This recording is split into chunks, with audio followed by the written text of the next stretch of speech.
এক গভীর শীতের রাত। সময় তখন রাত 2:17।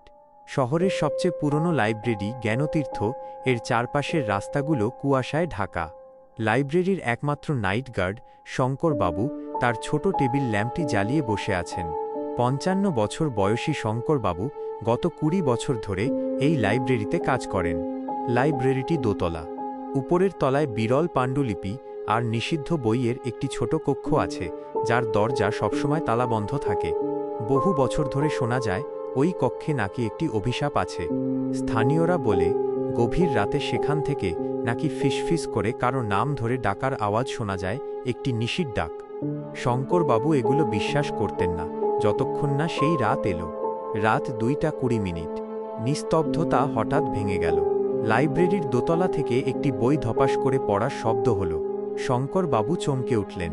তিনি নিশ্চিত তিনি ছাড়া আর কেউ লাইব্রেরিতে নেই। দরজা জানালা সব বন্ধ। তিনি টর্চ নিয়ে উপরে গেলেন।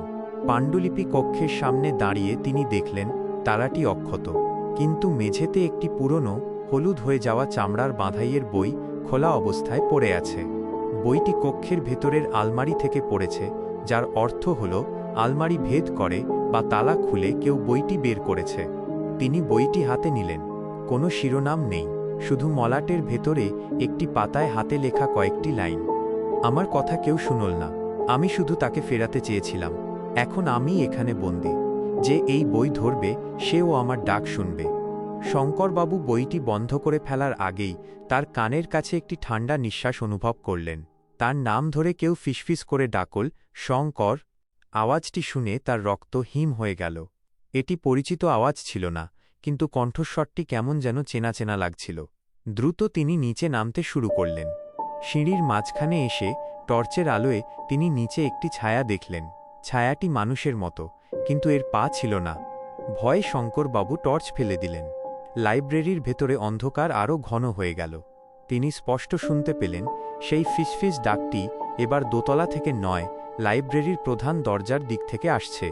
শঙ্কর, দরজাটা খুলে দাও, আমাকে যেতে দাও। শঙ্করবাবু কাঁপতে কাঁপতে দরজার দিকে এগোলেন। তিনি জানতেন দরজা খুললে কি হতে পারে, কিন্তু সেই কণ্ঠস্বরে ছিল এমন এক আকুল আবেদন যা তাকে চুম্বকের মতো টানছিল। তিনি দরজার হাতল ধরলেন। বাইরের কুয়াশার ভেতর থেকে কেউ একজন দরজায় আলতো করে টোকা মারল। টোকার শব্দটা যেন লাইব্রেরির ভেতরে নয়, শঙ্করবাবুর হৃৎপিণ্ডের ভেতরে বাজছিল।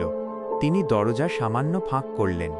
কুয়াশার পর্দা ভেদ করে তিনি যা দেখলেন তাতে তিনি স্তম্ভিত হয়ে গেলেন। দরজার বাইরে তার সামনে দাঁড়িয়েছিল তার নিজেরই ছোটবেলার একটি প্রতিচ্ছবি। সেই প্রতিচ্ছবির চোখ অশ্রুসিক্ত এবং তার হাতে ধরা ছিল সেই একই পুরনো চামড়ার বাঁধাইয়ের বই। ছোটবেলার শঙ্কর ফিসফিস করে বলল, তুমি আমাকে লুকিয়ে রেখেছিলে শঙ্কর, এই লাইব্রেরির বইয়ে। তুমি ভয় পেতে, এখন আমাকে বাইরে আসতে দাও। শঙ্করবাবু বুঝলেন এই লাইব্রেরি শুধু বইয়ের নয়, এটি ছিল তার সাপ্রেসড মেমোরিজ বা চেপে রাখা স্মৃতিগুলোর একটি ভাণ্ডার। সেই নিষিদ্ধ পাণ্ডুলিপি কক্ষটি ছিল তার মনের এমন এক কোণ যেখানে তিনি তার ছোটবেলার কোনো এক ভয়ানক ভুল লুকিয়ে রেখেছিলেন। এখন সেই ভুল নিজেই ফিরে এসেছে তাকে মুক্তি দিতে, অথবা তাকে চিরতরে এই লাইব্রেরিতে বন্দী করতে। শঙ্করবাবু দরজার হাতল শক্ত করে ধরে রইলেন।